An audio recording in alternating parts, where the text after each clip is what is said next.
지금 여러 가지를 고민 중입니다. 친구들이나 몇몇 지인들에게 고민 상담하는 식으로 털어놓은 적이 있는데 제 편을 들어주는 사람도 있고 시댁의 뜻을 따르라는 사람도 있고 의견이 분분합니다. 하지만 저는 제 생각이 맞는 것 같아서 이렇게 사연으로나마 한번 보내봅니다. 여러 사람들의 의견을 들어보고 저의 결정에 잘못이 있나 한번 판단해보고 싶어서 말이에요. 올해 초에 양가상견례가 끝나고 이번 설이 지나고부터 본격적인 결혼 및 예물 예단 이야기가 오고 가고 있던 시점이었습니다. 저는 공무원이고 남편 될 사람은 회사원입니다. 저는 공무원 시험에 남들보다 빨리 합격을 해서 일을 시작한 지도 오래되었고 호봉수가 높아 현재 취직한 지 기간이 얼마 안 되는 예비 신랑보다 월급이 조금 높은 편이에요. 한 달에 1, 20만 원 차이밖에 나지 않아 그게 그렇게 차별을 둘 점이라고 생각하지도 않고 예비 신랑이 다니는 회사는 직급이 오를 때마다 연봉이 상당히 많이 튀기 때문에 조만간 따라잡힐 예정입니다. 그래서 현재 제가 돈 조금 더 버는 거 가지고 누가 더 잘났다, 제가 더 잘났다 이런 이야기를 하기는 조금 그래요. 하지만 결혼을 위해 모아놓은 돈은 제가 좀 더 많습니다. 제가 아무래도 일을 예비 신랑보다 몇 년은 빨리 시작했으니 통장에 모여있는 돈만 몇 천에 이것저것 다 합치게 된다면 1억 정도의 돈을 가지고 있었고 예비 신랑은 4천만 원을 모아놓았다고 합니다. 거기에 추가로 저는 할부 하나 남지 않은 제 개인 자차를 소유하고 있습니다. 각자 출퇴근하는 방향이 다르니 결혼하게 되면 예비 신랑도 차를 뽑을 예정이고요.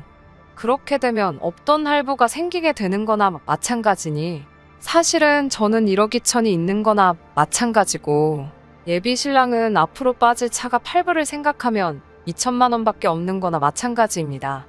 이런 상황에서 집을 두 채 보유하고 있는 시댁에서 결혼하게 되면 아파트를 신혼집으로 하라고 내어주신다 하셨습니다. 재개발이나 그 어떤 호재도 없고 주변에 그 흔한 지하철역도 차로 10분을 가야 하는 애매한 위치에 있는 아파트였어요. 위치가 서울이다 뿐이지 주변 상권이나 대중교통만 생각해본다면 경기도에 새로 개발되는 신도시에 비교했을 때 아무런 장점이 보이지 않았습니다. 호재도 없고 그렇다 보니 시세도 2억 정도밖에 안 되는 데다가 단지도 아주 작은 단지여서 제 생각엔 재개발이 된다고 하더라도 그 시기는 아주 먼 미래 이야기인 것만 같고 여차하면 재개발이 영영 안 될 수도 있지 않을까 하는 생각도 들었습니다.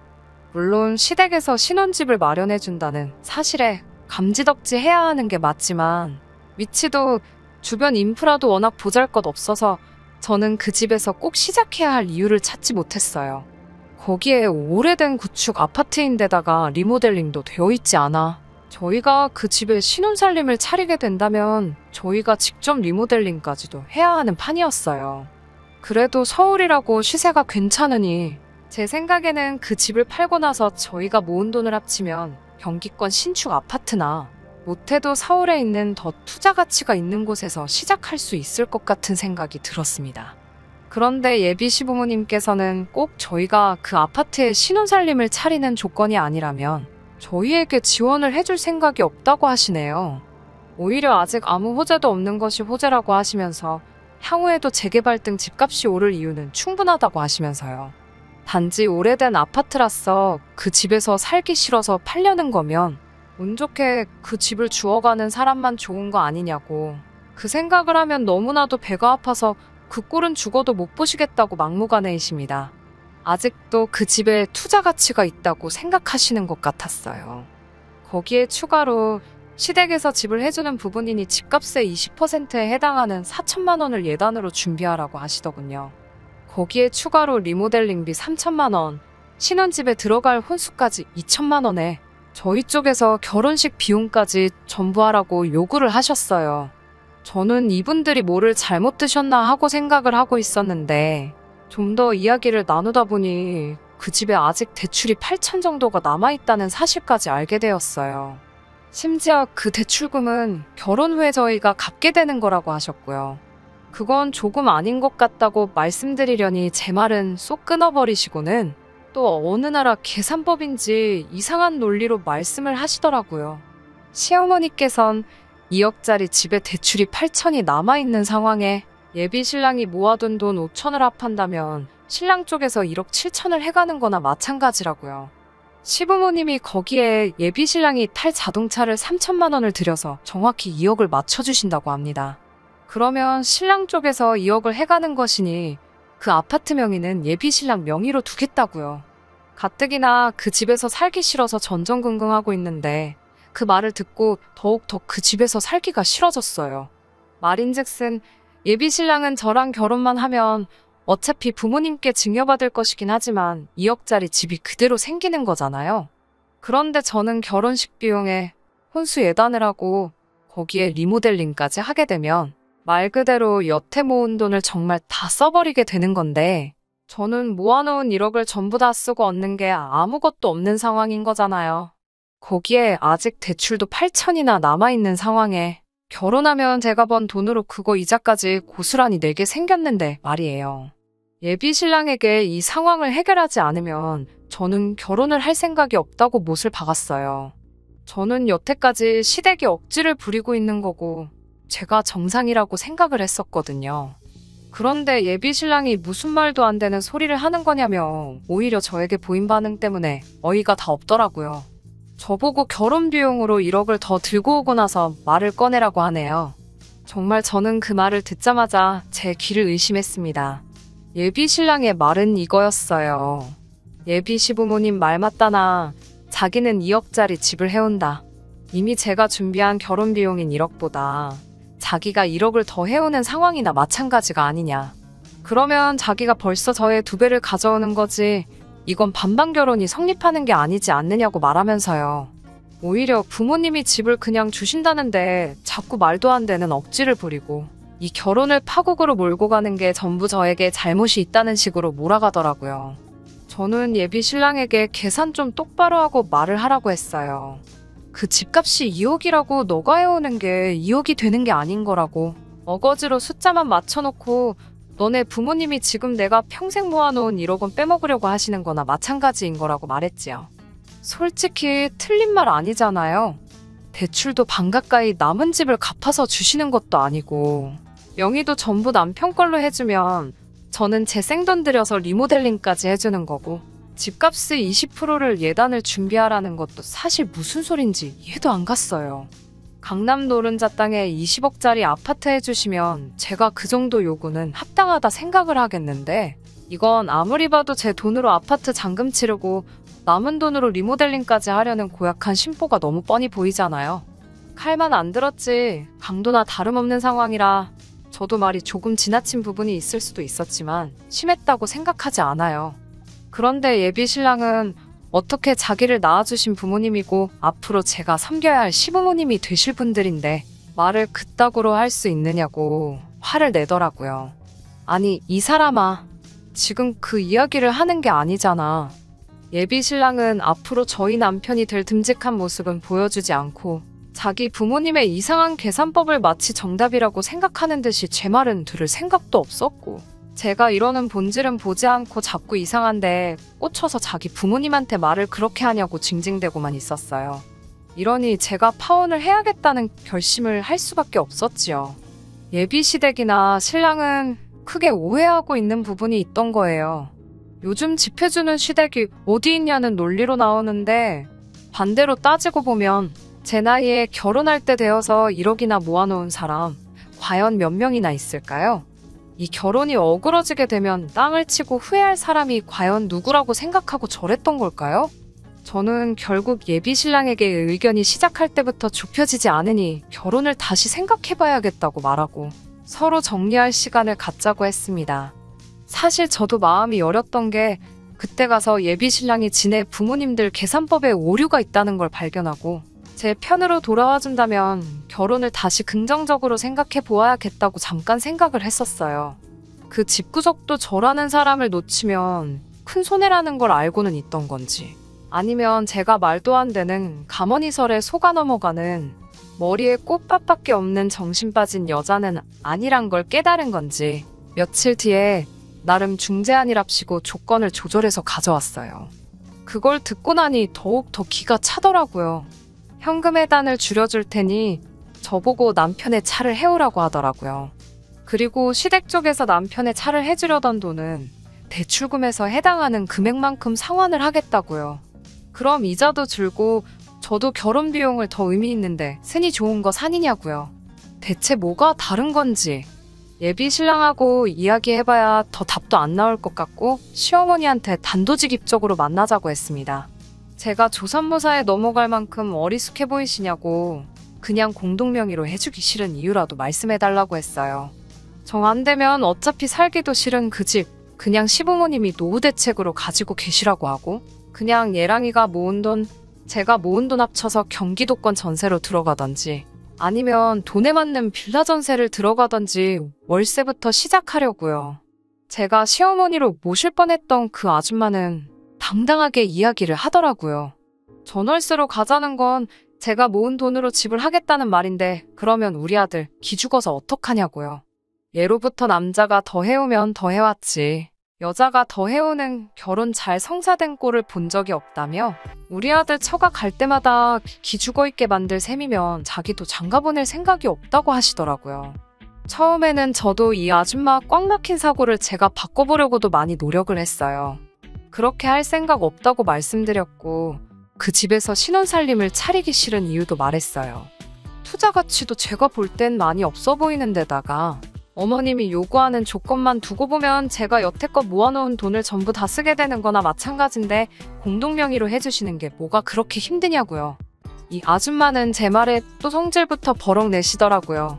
다른 사람 명의로 하는 것도 아니고 네 남편 될 사람 명의로 돌리는 건데 그걸 꼭 공동명의를 해야 하냐면서요.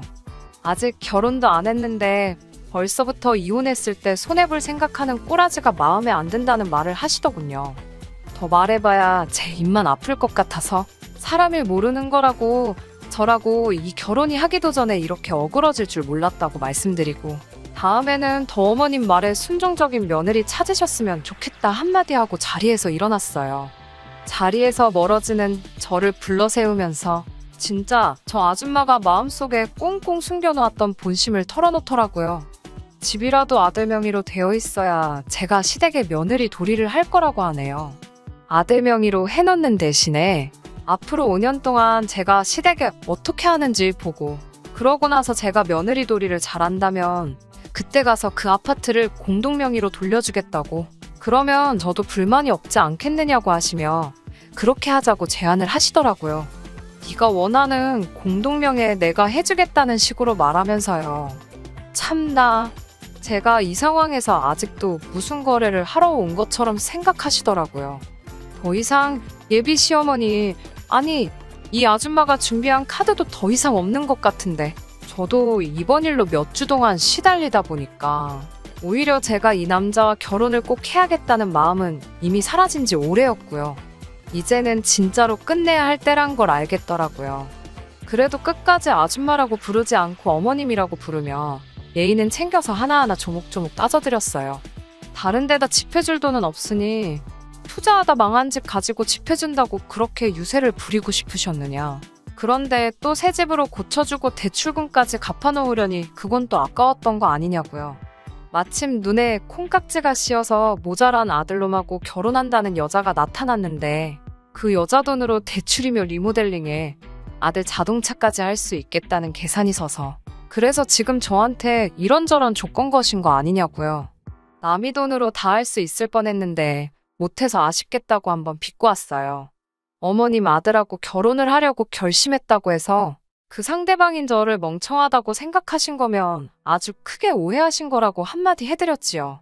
그깟 집 안 해준다고 해서 며느리 돌이 안 할 것 같은 여자였으면 애초에 결혼을 시키면 안 되셨다고. 저는 어머님께서 우리에게 뭘 해주시는 여하에 관계없이 며느리 돌이라든지 대리효도까지 아마도 다 할 수 있었던 아마 어머님이 찾을 수 있던 며느리 중에서는 제일 가는 며느리였을 거라고 말씀드렸어요. 그런 저를 이렇게 만든 것도 이렇게 놓치게 된 것도 모자란 아들 탓도 있지만 어떻게든 벗겨먹으려고 했던 어머님 잘못이 제일 크다고 저는 이렇게 오늘로 어머님을 뵙는 게 마지막이겠지만 어머님하고 그 잘난 아드님만큼은 평생 저를 놓친 걸 후회하며 살았으면 좋겠다고 말씀드리고 자리 박차고 나왔네요. 가게 밖을 나서는데 왜 이렇게 마음이 후련하던지 여태까지 예비 신랑과 무슨 의리 때문에 이 결혼 꼭 할 수 있게 조건을 맞춰보려. 그렇게 혼자서 마음고생 해가면서 그 긴 시간을 남편 될 뻔했던 무조건 내 편을 들어줬어야 할 그 자식 없이 혼자서 싸워왔는지 싶더라고요. 사연 시작할 때 말씀드린 대로 이 결혼은 뒤집어졌고 아직도 전예비 신랑에게서는 연락이 와요. 아마 한 번 더 기회를 달라는 말이겠죠. 혹시나 마음 약해질까봐 연락도 받지 않고 문자도 확인하지 않고 다 지워버리고 있습니다. 앞서 말한 대로 몇몇 지인은 잘했다고 이제 벤츠 탈 일만 남았다고 응원해주면서도 몇몇 분들은 그래도 예비 시어머니 말이 딱히 틀린 건 없다고 하는 사람도 있어서 그래서 이렇게 사연 보내봤어요. 그 어떤 대답을 듣는다고 해도 저는 절대 예비 신랑과 다시 결혼할 마음 같지 않을 거예요. 하지만 저를 위로해 주실 필요 없이 솔직한 심정으로 제가 과연 잘한 건지 아니면 너무 제 입속만 챙기려고 했던 건지 의견 나누어 주시면 감사하겠습니다. 그러면 제 사연은 여기서 마무리 짓도록 할게요. 끝까지 들어주셔서 감사합니다. 오늘의 사연은 여기까지입니다. 구독과 좋아요, 알람 설정 부탁드리고 더 좋은 사연으로 다시 찾아뵙겠습니다. 감사합니다. 신바람 사연 아파트 오늘의 사연 시작하겠습니다. 안녕하세요.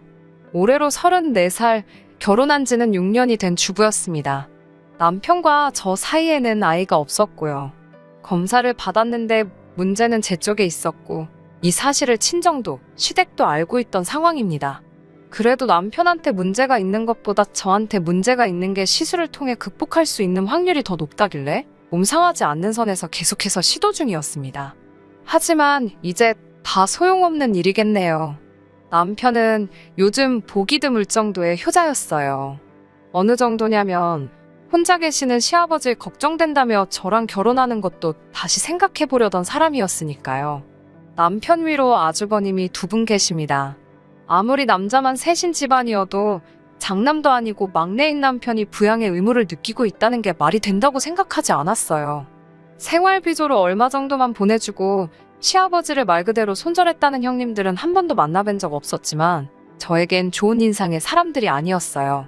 저는 남편이 부양의 의무에 대해서 이야기할 때 시아버지께서 어디 불편하신 곳이 있으신 건가 하는 생각을 했었거든요. 혼자서 밥도 못 드시고 집안일도 아무것도 못 하신다는 말을 들었을 때 정말 몸이 어디 안 좋으신 거구나 하고 확신을 했었는데 제 생각이 틀렸었습니다. 시아버지께서는 사지멀쩡하시고 심지어 엄청 세련되시기까지 하셨으니까요. 옷도 젊은 사람들이 입는 브랜드에 대해서 줄줄 꿰고 계시고 멋부리는 거에 관심도 많아 보이셨어요. 오히려 체격도 새님 스타일인 남편보다 훨씬 좋아 보였고요. 첫 인상은 신기하고 재밌으신 분이었지만 그때 왜 형님 되실 분들이 시아버지를 손절했는지 깨닫게 되었습니다. 전형적인 한량 스타일의 시아버지였고 책임감이나 생활력은 전혀 없어 보이셨어요. 결혼이야 애초부터 양가 지원받을 계획이 없었기도 한데 첫 만나는 자리에서 저희 결혼에 보태줄 돈은 하나도 없으니까 그 부분은 알아서 하라고 못을 박으시더라고요. 그러면서도 결혼하면 첫째네는 자기한테 얼마를 주고 있고 둘째네는 얼마를 주고 있으니 저희가 아무리 막내라도 이 정도는 줘야 하지 않겠냐고 말씀하시며 자기한테 달마다 보내야 할 생활비는 얼마 정도였으면 좋겠다. 이렇게 미리 알려주셨어요. 남편에게는 그때 생활비도 이렇게 넉넉히 받으시는데 왜 부양을 이유로 나와야 결혼을 꺼려 했었냐라고 물어보니 남편은 자기가 말하지 않았냐고 시아버지 혼자 힘으로는 청소며 빨래는 물론이고 쌀밥도 하실 줄 모른답니다. 정말 남이 해주는 거 받아오면서만 자랐고 노는 것 말고는 스스로 하실 줄 아는 게 정말 아무것도 없다고 말을 해왔어요. 그래도 그나마 다행인 건 그런 아버지 밑에서 자란 자식들 셋은 정상이었다는 거죠. 시아버지 앞으로 옛날부터 재산이 많았었다네요. 할머니께서 시장에서 돈놀이 비슷한 거를 하셨고 그 유산을 그대로 물려받았대요. 대책 없는 시아버지의 생활에 어머님이 도망가시고부터도 그렇게 경제적으로도 모자람 없이 지내왔다고 합니다. 어찌되었든 지금 빈털터리가 된 상황까지 자기들 교육시켜주고 끝까지 책임지신 것에 대한 은혜를 갚아야 한다고 생각하더라고요. 아버님을 처음 뵙기 전까지는 저는 그냥 아프신 몸으로 자식들 훌륭하게 키워낸 그런 분으로만 생각을 했고 남편도 그 은혜에 보답하고 싶어하는 효자라고 생각했기 때문에 그래도 결혼 초반 몇 년간은 제가 모시고 살 생각도 어느 정도 하고 있었어요. 그런데 아버님을 실제로 뵙고 나서는 그 생각이 쏙 들어가게 되었습니다. 아버님 댁을 나오자마자부터 남편과는 그걸 이유로 옥신각신하게 되었어요. 왜 모신다고 해놓고 이제 와서 말을 바꾸냐, 이런 식으로 남편의 언성이 높아지니 베란다에 잠깐 담배 피러 나오신 아버님께서 그 말을 들었나 봐요. 저희를 다시 올라오라고 부르시더라고요.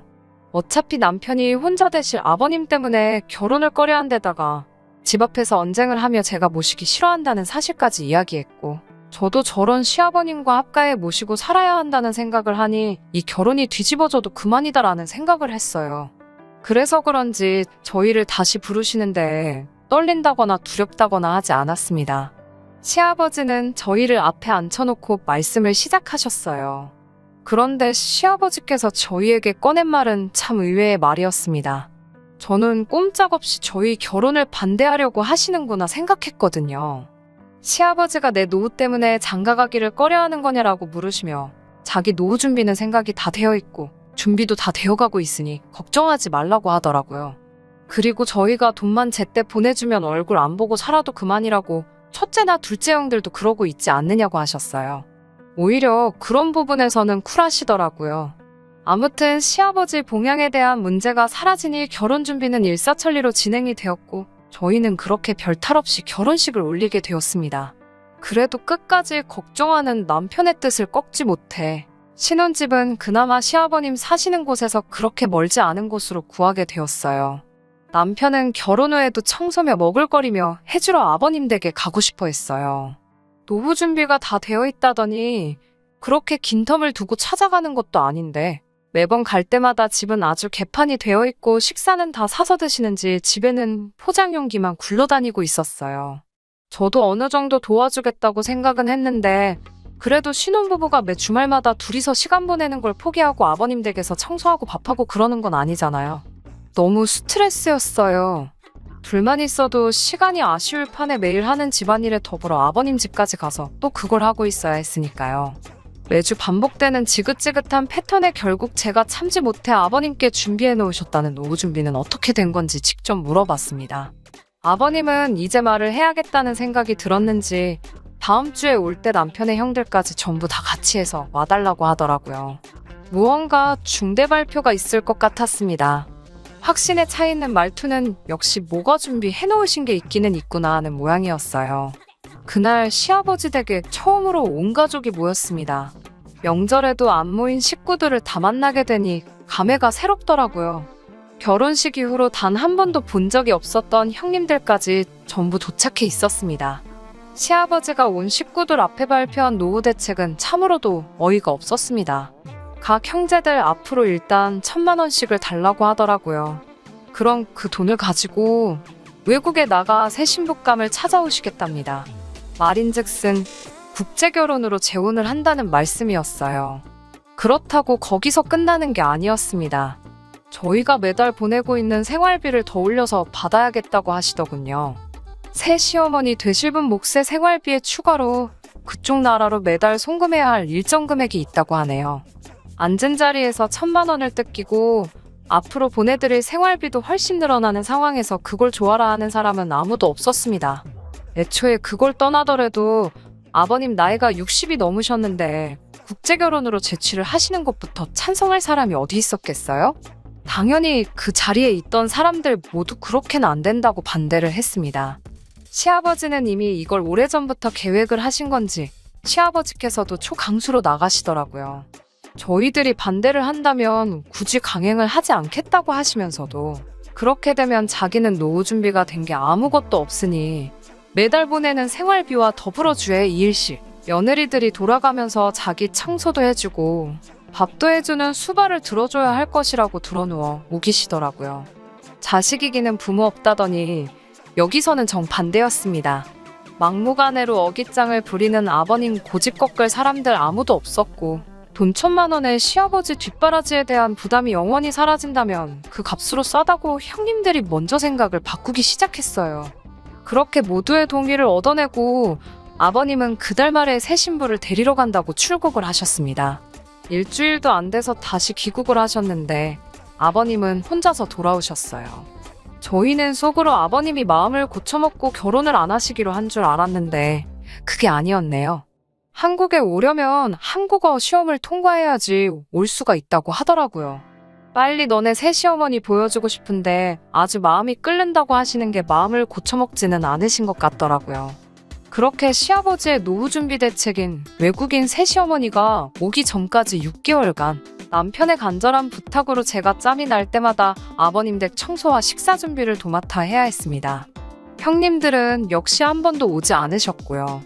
제가 이걸 왜 하고 있나 싶더라고요. 그래도 6개월만 참으면 이 집과도 영원히 이별이라고 생각하니 그거 하나만 믿고 속으로 꾹꾹 참아내며 했습니다. 그렇게 6개월이 지나 새시어머니는 한국에 도착하시게 되었고 또 효자인 남편의 오지랖에 저희가 공항까지 데리러 가게 되었습니다. 정말 경악을 금치 않을 수가 없었어요. 제가 그 당시 29이었는데 저보다도 나이가 4살이나 더 어린 시어머니를 처음 봤을 때는 말이죠. 화장은 하나도 하지 않아 수수했는데 오히려 그것 때문에 더 시어머니가 어려 보이기까지 했고 아버님은 사람처럼 보이지도 않았습니다. 의외로 한국말을 잘 배워서 온 건지 의사소통에는 크게 어려움이 없었어요. 간간히 틀리기는 하지만 자기 의사표현 정도는 확실히 할 만큼 배워서 온 것 같더라고요. 무엇보다 이제 더 이상 아버님 신경 쓸 필요 없이 오롯이 우리 둘만의 결혼 생활을 드디어 시작한다는 생각이 들어 기대가 되기까지 했습니다. 그렇게 결혼하고 나서 처음으로 이제서야 결혼을 한 것 같다는 게 실감이 날 정도로 좋은 시간을 보냈습니다. 아버님도 솔직히 나쁜 마음에 시집 보낼 딸뻘 되는 여자와 국제결혼을 알아본 거라 생각했는데 다시 가장이 되었다는 책임감을 느끼신 건지 얼마 벌이는 되지 않지만 직장도 구하시고 멀리서 지켜보니 나름 알콩달콩 살고 있는 것처럼 보였어요. 하지만 이대로 이 행복한 삶이 유지될 거라 생각했던 제가 바보였네요. 아버님께서 저희를 다시 찾으신 건 1년이 채 지나지 않아서부터입니다. 음식이 입에 안 맞아서 아주 죽겠다고 하시네요. 그래도 새시어머니는 시집 온다고 요리도 배우고 할 거 다 하고 온 것 같았는데 아버님은 외국 음식 냄새가 나서 입에 물려먹지를 못하겠다고 저희 보고 가끔씩 와서 밥을 해놓으라 하시네요. 남편은 난감한 표정으로 또 저한테 양해를 구하려 하고 있고 저도 참을 만큼 참았으니 이번만큼은 양보를 못하겠더라고요. 그렇게는 할 수 없다. 돈을 더 쓰든 상관없으니 식사도 챙겨주는 가사도우미를 구하던지 반찬 가게에서 반찬을 사날르던지 그거는 너가 알아서 할 일이라고. 나는 다른 형님들처럼 더 이상 아버님과 관련된 일에서는 손을 떼겠다 했습니다. 그동안 제가 얼마나 시달려왔는지는 남편도 지켜봐왔고 또 이렇게 된 상황에서 제게 양해를 구하려고 했으니 제가 어느 정도로 진심이었는지는 말하지 않아도 알았을 거예요. 하지만 그 효심이 어디 가지는 않는지 결국 일주일에 한 번 자기가 직접 반찬을 사다 나르기로 했습니다. 차라리 그때까지 차오르는 효심의 끝까지 자기 아버지 포기하지 못하는 남편을 놓아주었다면 이런 꼬라지를 볼 필요도 없었을 텐데 말이지요. 반찬만 전해주고 오던 남편은 언제부터인가 아버님 댁에 가면 귀가하는 시간이 늦어지기 시작했습니다. 반찬만 사서 전해주고 오는 게 뭐 이리 오래 걸리냐 물으니 남편은 언제까지 반찬을 사다 줄 수는 없으니까 라고 말하며 새어머니한테 반찬 만드는 법을 가르쳐주고 있다고 말을 하더라고요. 집에서도 평소에 살림 하나 안 하는 사람이 무슨 요리를 가르쳐주냐고 따졌지요. 요즘 인터넷이 잘 되어 있어서 어지간한 거는 그거 보고서 따라 만든다고 자기가 요리를 가르쳐주는 게 아니라 이런 게 있다고 설명해주고 재료들 사와서 제대로 만드는지 지켜보고 맛 한번 보고 그러고 나서 돌아오느라고 시간이 좀 걸린다고 합니다. 그 상황이 내키지는 않았어요. 아무리 아버님이 세장가 들어서 가진 새어머니지만 나이가 워낙에 저희 또래인데다가 어리기까지 했으니까요. 하지만 평소 남편의 아버님을 향한 효심도 알고 있는데다가 남편 또한 이렇게 반찬 몇 가지만 가르쳐 놓으면 앞으로 아버님 댁에 발걸음을 할 일도 없어지지 않느냐고 길게 보면 자기가 하는 행동을 이해해 줄 것이라며 저를 설득해 줬습니다. 남편이 아버님 댁에 발길을 끊게 된 건 그날로부터 3개월 뒤의 일이었어요. 그 뒤로 3년, 별탈 없이 둘이서 다시 잘 지냈습니다. 다만 남편의 다른 형제들은 아버님이 노후 준비로 국제결혼을 할 거라는 말을 하게 된 그날 아버님과의 인연을 끊었는데 유독 제 남편만큼은 명절이며 어버이날이며 아버님을 꼭 챙기기 시작했습니다. 저는 따라가지 않았어요. 따라가지 않았던 게 잘못이었을까요? 그렇게 작년 저희는 더 끔찍한 소식을 듣게 되었습니다. 남편에게 여동생이 생기게 되었다는 사실을요. 아버님도 참 대단하시다 생각했습니다. 아무리 행색을 젊어 보이게 하고 다시신다 하더라도 이제 곧 70을 바라보시는 분인데 말이에요. 그리고 그날 병원에서 울고 있는 시어머니를 토닥여주고 있는 남편을 발견하게 되었습니다. 둘이 친모자지간은 아니지만 그래도 그때는 충분히 그럴 수 있다고 생각했어요. 단지 새 시어머니의 눈물이 기쁨의 의미인지 아니면 그 반대인지 저는 몰랐지만요. 저희는 결혼 6년 차에 아이도 없이 살고 있는데 이러다 아버님의 아이를 제가 보게 되기라도 할까봐 아이가 태어났다는 소식에도 병원에 찾아가지 않았습니다. 병원에 가보려던 남편도 말렸어요. 남의 아이를 걱정할 때가 아니다. 이제 우리도 시술이든 뭐든 해서 준비를 해야 하지 않겠냐고 말했지요. 그리고 그렇게 얼마 전 시아버지로부터 연락을 받게 되고 남편과 저는 아버님 댁으로 허겁지겁 향하게 되었습니다. 집에는 아이 울음소리밖에 들리지 않고 있고 아이를 돌보고 있어야 할 새시어머니는 그 어느 곳에도 보이지 않았습니다. 옷가지며 전부 다 가져가지도 않은 것이 어디 급하게 가볼 곳이 있었나 봅니다. 남편은 그 자리를 보고 바들바들 몸을 떨더라고요. 아버님은 일부러 귀화가 끝나면 도망갈까봐 혼인신고도 안 해줬는데 달아났다고 이를 갈고 계시더라고요. 그러면서 하시는 말이 저 애는 니들이 마침 애도 없고 하니까 데려다가 키우라고 하시는 겁니다. 제가 정말 정색하면서 아버님께 처음으로 말대꾸를 했어요.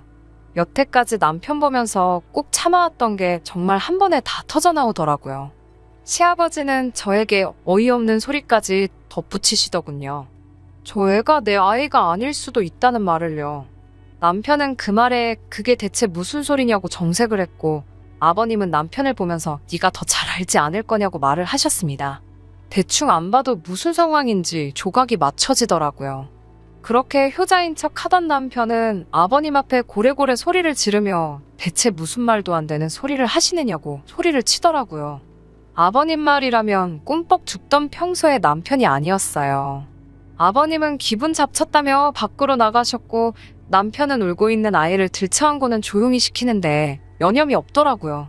제가 이상한 생각을 갖고 있어서 그런 건지 아이를 안고 있는 남편의 모습에 알 수 없는 위화감이 들었습니다. 남편은 이런 제 마음도 모르는 건지 아이를 어떻게 하고 싶냐고 묻더라고요. 그 말에 제가 지금 장난치는 거냐고 소리를 질렀어요. 아무리 그래도 그렇지 이 상황에서 그게 할 말이냐고요. 남편도 정색을 하면서 그렇다고 아이가 무슨 잘못이 있느냐고 저에게 따지더라고요. 그건 애 아빠인 너네 아버지가 결정할 일이지 우리가 결정할 일이 아니라 했더니 평소 아버지를 알면서 그런 말이 나오냐고 이 아이가 어떻게 될 건지 뻔히 알고 있는 거 아니냐고 하더라고요. 그 말에 저는 그건 내가 알고 없다고 했어요. 오히려 그 아이한테 왜 이렇게 집착을 하는 거냐고 혹시 내가 알면 안 되는 사실이라도 있느냐고 물어봤습니다. 남편은 그런 건 절대 아니라고 하더라고요. 당당하게 먼저 그렇게 자기를 못 믿겠으면 지금 이 길로 병원에 가서 검사를 받아보자고 자신있게 말하더라고요. 하지만 그 말에도 신뢰가 가지 않다기보다도 결국 이 사단이 난 상황에서 아이든 아버님이든 아무것도 내치지 못하고 또 자기가 전부 감수하려고 하는 남편의 효자 버릇에 신물이 나기 시작했습니다. 6년이란 결혼 생활 동안 저를 답답하게 만든 건 도합 1년이 채 안 되는 짧은 기간입니다. 그런데도 이렇게 사람을 질리게 만들 정도였다면 그동안 남편의 효자병이 얼마나 심했는지 충분히 이해가 가실 거라고 생각합니다. 남편에게는 그 애는 너가 키우고 싶으면 키우라고 했어요. 하지만 저는 이제 여기까지라고 더 이상은 못하겠다는 말을 전해줬습니다. 남편은 자고 있는 아이가 다시 깰까봐 어쩌지도 못하고 제자리에 우물쭈물 하고만 있더라고요. 그 덕분에 저는 오히려 마음 잡기가 더 편해졌습니다. 그렇게 평생 아버님의 자랑스러운 아들도 되고 너가 지금 안고 있는 시누이한테는 부모 같은 오빠가 돼주라고 말하고 저는 그 집을 뛰쳐나왔습니다. 법원도 이 상황에서 저의 편을 들어주었어요. 숙려기간이 없었으면 좋겠다는 제 신청이 받아들여져 곧바로 협의 이혼을 할 수 있었습니다. 남편은 끝까지 그 아이의 부모가 되어주고 싶었던 건지 아니면 또 혼자 된 아버님을 평생 수발들며 살기로 결심을 한 건지 순순히 이혼을 허락해 주었습니다. 아직도 남편이 그렇게 그 아이에게 집착했던 이유를 모르겠네요. 안 좋은 생각을 하려고 해도 또 검사를 받자고 당당하게 나오는 모습을 보니 제가 생각하는 그런 건 아니었을 텐데 말입니다. 6년 짧았다면 짧고 길다면 긴 시간이지만 앞으로 더 길게 남아있는 저의 인생을 위해 저도 하루빨리 털어내고 저의 인생을 살아야겠습니다. 여기까지 들어주시느라 전부 수고 많으셨습니다. 감사합니다. 끝까지 들어주셔서 감사합니다. 오늘의 사연은 여기까지입니다. 구독과 좋아요, 알람 설정 부탁드리고 더 좋은 사연으로 다시 찾아뵙겠습니다. 감사합니다. 신바람 사연 아파트, 오늘의 사연 시작하겠습니다. 안녕하세요. 결혼 4년차 32살 주부입니다. 결혼 1, 2년 차에 보통 아이가 생기던데 저희 부부는 맞벌이를 하느라고 아이를 조금 늦게 가졌어요. 사실 대출금도 더 갚고 저금 상황도 여유로워졌을 때 아이를 가지려고 조심했는데 아이가 덜컥 들어서 버렸네요. 친정엄마도 시어머니도 이 소식에 엄청 기뻐했어요. 내색은 안 하셨지만 은근 기대를 하고 계셨나 봐요. 특히 시어머니가 더 기뻐하셨습니다. 대를 이을 아들이 태어나니 제사를 이어갈 수 있겠다고요. 제사 이야기가 나와서 말인데 원래 시댁은 결혼 전에는 제사를 따로 지내지 않았어요. 시아버지가 남편이 어릴 적에 일찍 돌아가셨거든요. 그렇게 되면서 자연스럽게 제사가 없어졌다고 하네요. 설령 제사가 있는 집에 시집을 가더라도 저는 제삿날 며느리가 겪는 스트레스 같은 건 사실 걱정도 하지 않았어요. 저희 집도 제사를 지내거든요. 딸만 둘인 저희 집에서 제사는 온 가족이 일을 나누어 하는 행사였어요. 아버지랑 어머니가 아침 일찍부터 음식 준비하시고 저도 도와요. 먼저 결혼한 언니도 형부와 같이 와서 도와주고요. 조금 늦게 오기는 하지만 늦게 온 만큼 제사 준비부터 뒷정리까지 도맡아 하고요. 그만큼 제사는 제가 어릴 때부터 계속 겪어오던 일이었기 때문에 딱히 걱정이 된다거나 하지는 않았어요.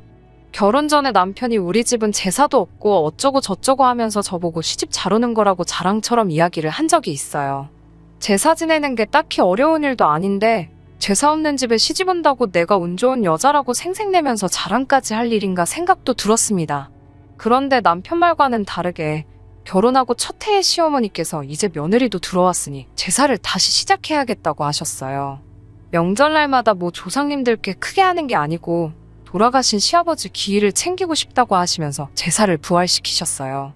혼자 사시는 시어머니 집이 작은 편이라서 저희 신혼집에서 제사를 모시겠다는 말을 하실 때는 신경이 쓰이긴 했지만 그래도 얼굴 한번 뵙지 못한 시아버지에게 제가 할 수 있는 며느리의 도리이다 생각하고 넘겼습니다. 말씀드린 대로 명절날에 따로 거하게 지내는 것도 아니고 시아버지 기일에 맞추어 한 번만 지내면 되는 거니 크게 어려울 것도 없었어요. 그리고 시아버지 제사를 모시게 되면서 남편도 저희 집 제사에 가서는 음식 준비며 뒷정리며 먼저 나서서 도와주고 해서 크게 불만은 없었습니다. 첫 해 제사는 정말 정신이 없었습니다. 남편 위로 시누이가 한 명 있는데 애가 둘이거든요. 형님은 애들 본다고 음식하는 거 도와주지도 않았어요. 그런데 애들이 집에서 뛰어다니고 시댁 식구들 온다고 청소해놓은 방이며 옷방으로 쓰고 있는 드레스룸까지 들락날락거리면서 아주 말 그대로 개판을 만들어 놓더라고요. 소리도 엄청 지르고 다니고 애 본다고 일도 안 하는 신우와 아주버님은 아주 TV 앞에 앉아서 아이들 그러고 있는 건 신경도 안 쓰고 놀고만 있더라고요. 제사 끝나고 정리할 때 되면 도와줄 생각은 없고 일찍 집으로 가버리고요. 그래서 그 다음 해에는 그냥 아이들 어린이집 파원하고 제사 준비가 다 끝나면 와달라고 부탁을 했어요. 애들이 좀 뛰어다닐 수도 있는 거지 뭘 그렇게 예민하냐며 제 말에 나를 세우기는 했는데 정작 화는 그렇게 내놓고 그 다음 해에는 정말 준비가 다 끝나고 제사 시작 전에 꼭 맞춰서 도착하고 제사 끝나면 밥만 먹고 돌아가더라고요. 시어머니가 일찍 오셔서 나물이나 탕국 같은 거 하시고 제가 전이랑 나머지를 준비하니까 사실 그렇게 힘든 건 없었어요. 그런데 정말 해도 너무 아무것도 안 하는 신우가 얄미울 지경이었습니다.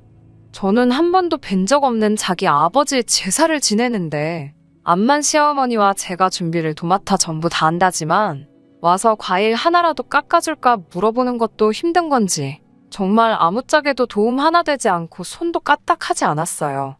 그래도 꼭 참고 결혼하면서 4년간 시아버지 제사가 아니더라도 살아계셨다면 아마 내가 생신상을 준비해드렸겠지 생각해오며 불만 한 번 가지지 않고 오히려 시어머니가 차리라고 한 것들보다 더 많은 음식들 준비해서 정성껏 모셨어요. 그런데 이 제사 때문에 시어머니와 신우가 저를 서운하게 하네요. 앞서 말씀드렸다시피 몇 달 뒤면 첫째 아이 출산 예정일입니다. 거기에 더불어 제 출산 예정일에서 한 달쯤 지나면 시아버지 제사가 있어요. 지난 구정에 시어머니 집에 모두 모여서 식사를 했습니다. 모처럼 자기 시댁에 가지 않은 신우도 아주버님과 함께 와 있었고요. 만사까지는 아니지만 아이를 가진 몸으로 저는 음식 준비를 했습니다. 신우는 역시 손 하나 까딱하지 않았고요. 신우도 이 집에서야 딸이지 자기 시댁에 가면 며느리가 겪는 고충 충분히 이해할 텐데 정말 아무것도 안 하는 모습에 열이 받기는 했지만 그래 엄마 집에 와서 마음이라도 편해야지 하면서 최대한 이해하려고 했습니다. 저도 친정에 돌아가면 남편 사위 노릇 시키며 푹 쉴 생각이에요. 음식 준비가 끝나고 저녁상을 차리는데도 신우는 방에 낮잠 자러 들어가 놓고 나오질 않고 있더라고요. 수저 꺼내주는 것만 도와줘도 좋으련만 낮잠을 얼마나 깊게 들었는지 제가 몸소 깨우러 가기까지 해야 했습니다. 잠투정을 부리며 끝끝내 나오지 않더군요. 저도 굳이 신우밥을 제가 먹여야 하는 의무가 있는 건 아니니 몇 번 깨우다 말고 그냥 말았습니다. 한참 식사를 하고 있으니 그제서야 배가 고팠는지 슬슬 기어 나오더라고요. 시어머니는 신우 먹으라고 떠놓은 국이 식었으니 토렴해서 새로 떠오라고 저한테 시키더라고요. 시댁에서 시집살이 하는 것 당연한 건 아니지만 어느 정도 감수는 하고 있었으니 아무렇지도 않았습니다. 그런데 저를 정작 서운하게 한 건 하루 종일 집안일 한 것도 아니었고 신우의 잔심부름까지 전부 저에게 시킨 게 아니었습니다. 시어머니께서는 올해는 제사를 지내지 말자는 말을 꺼내시더라고요. 제사를 안 하는데 제가 왜 서운했어야 하는가 생각하시는 분들도 계실 거라고 생각합니다. 그건 제사를 지내지 말자는 말이 나오고 나서 이어진 말들 때문에 그랬습니다. 제사를 안 지내자고 하신 이유가 참 어이가 없었어요. 저의 출산 예정일을 물어보시고는 시어머니께서 그걸 이유로 올해는 일할 사람이 없으니 제사를 지내지 말자고 하시네요. 옆에서 남편이 그 말을 듣고 일할 사람이 왜 없어? 라고 물어봤어요. 가끔은 눈치 없는 게 도움이 될 때도 있더라고요. 아무튼 남편 말을 들은 신우가 네 마누라 곧 있으면 출산하잖아 라고 남편의 질문에 대답을 해주더군요. 그 상황에 또 눈치 없는 남편, 우리 땡땡이가 출산하는 게 무슨 상관이야? 엄마랑 누나가 준비하면 되는 거 아니야? 라고 물어보더라고요. 갑자기 평소에는 눈치라고는 하나도 없던 남편이 천재처럼 보이기 시작했어요. 신우는 남편의 반응에 당황을 하면서 자기가 그걸 어떻게 하냐고 대답하더라고요. 남편이 거기서 눈치 없게 계속 파고들었으면 좋았을 텐데 아쉽게도 더 캐묻지는 않더라고요. 대신에 그런 정 같은 간단한 것들은 사가지고 우리끼리 간단히 지내면 되는 거 아니냐고 되물었습니다. 이번엔 시어머니가 당황해서 그래도 명색이 제사 음식인데 음식에는 정성이 들어가 있어야지 음식 사서 했다가 네 아버지가 오셨다가도 음식 보고 실망해서 왔다가 그냥 가버리겠다는 말로 둘러대시더라고요. 남편은 그 말에 또 그게 무슨 소리냐는 듯이 그러니까 정성이 필요하면 누나하고 엄마가 같이 하면 되는 거 아니야? 하고 되묻더라고요. 남편이 평소 돌아가신 아버지에게 애틋한 마음이 있고 오히려 요 몇 년간 제사 지내면서 참 아버님께 보답하는 것 같아 마음이 좋았었다고 하면서요. 아무튼 남편이 엄마랑 누나가 하면 되는 거 아니냐. 며느리는 어차피 남의 집 딸인데다가 우리 아버지가 땡땡이 얼굴 한번 본 적이 있는 것도 아니고 제가 음식 해주는 거는 결국 아버지한테는 모르는 사람이 해주는 거나 마찬가지 아니냐고 되묻더라고요. 그러면 그냥 밖에서 음식 사다가 하는 거랑은 뭐가 다르냐면서요. 남편의 의외의 질문에 두 사람 다 아무 말도 잊지 못하고 덕분에 신우는 괜히 언성을 높이면서 받아치다 보니 명절자리 분위기도 많이 안 좋아졌어요. 시어머니께서 상황을 수습하신다고 됐다고 싸우지들 말고 올해는 그냥 제사가 없는 걸로 하자고 하더라고요. 그날 집에 돌아가는 길에 남편이 자기 어땠냐고 물어보더라고요.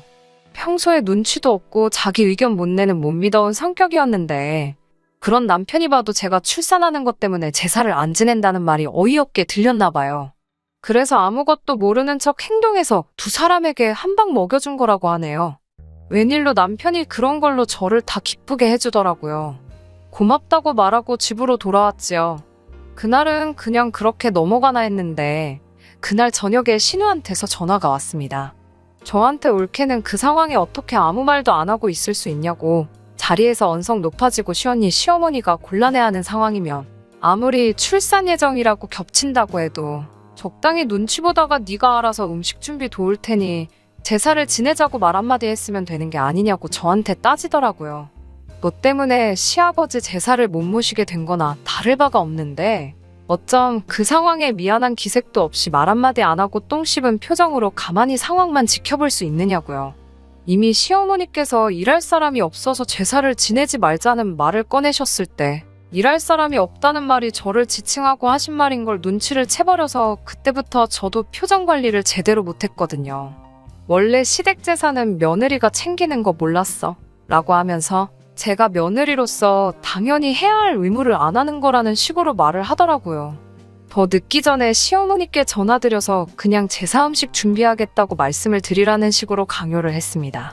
솔직히 너무 억울하고 화가 났는데 옆에서 신우랑 대화하는 걸 지켜보던 남편이 자기한테 다 생각이 있다고 자기만 믿으라고 하더라고요. 그러고 나서 남편이 전화기를 들어 전화를 건 곳은 신우의 시어머니였습니다.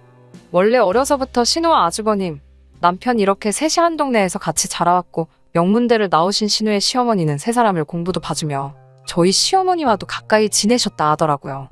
남편도 그래서 잘 알고 지내던 사이였고요. 거기에 또 배우신 분이라고 우리 시어머니께서는 사돈관계가 되기 전부터도 신우의 시어머니 말이라면 무조건 전적으로 따랐다고 합니다. 애초에 시어머니가 시아버지 돌아가시고부터 제사를 안 지내기 시작한 것도 신우의 시어머니가 그 집에 제사를 없앤 모습을 보고 우리 시어머니도 따라서 없애신 거라고 남편이 설명해 주더라고요. 이제 와서 시아버지 제사를 부활시킨 게 자비를 할 수 있는 며느리인 제가 들어와서 그런 건지 아니면 정말 먼저 떠난 남편 기일을 챙겨주고 싶었던 건지는 모르겠지만 말이에요. 남편은 신우의 시어머니에게 신우가 한 말을 낱낱이 말해주기 시작했습니다. 신우의 시어머니는 특히 시댁 제사는 며느리가 챙기는 거라고 말한 신우의 발언에 몹시 불쾌해하시더라고요. 본인이 시집와서 제사를 없애버린 것도 며느리가 혼자서 제사 준비하는 불공평한 구조가 못마땅해서 없앴던 거라고 하더라고요. 신우는 시어머니 잘 만난 덕분에 원래였다면 1년에 총 19번의 제사를 모셨어야 했는데 시어머니 댁에서부터 그걸 끊어버린 덕분에 1년에 딱 한 번 추석에 조상님께 간단하게 차례드리는 것 말고는 아무것도 하지 않을 수 있던 거였죠.